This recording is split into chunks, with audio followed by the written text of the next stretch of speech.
I guess welcome back to our channel. In this video, I am going to show you Xiaomi Vacuum E10 review. So please consider subscribing and liking the video for more this type of content. In this video, I provide you important things to know before purchase the product Xiaomi Robot Vacuum E10. Here you will see I show you the pros and cons of the product. First talk about pros. Affordable price, offer great value for the feature it provides. Versatile cleaning modes, include sweeping, mopping or both simultaneously.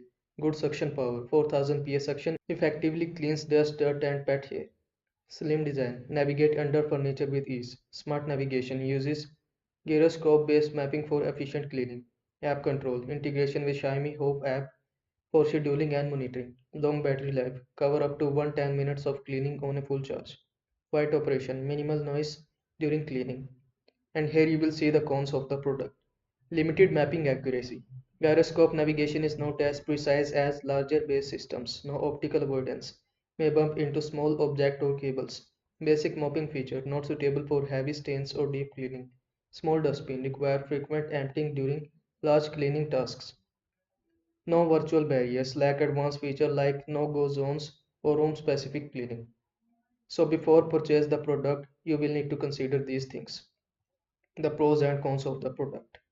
Here you will see these are the people's opinion on the official website of Amazon, and these are the top reviews from the United States. And these are the reviews.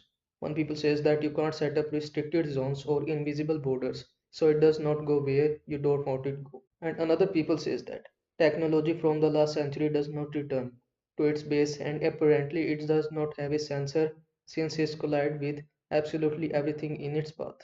And here you will see this is the another review. Too stupid to remember area, and there is no chance that vacuum will return to charge station after cleaning by itself. So these are the people's opinions regarding this, and this is the mixed reviews. So I hope this video was helpful to you. Make sure to like this video and subscribe to my channel for more this type of content. Thanks for watching.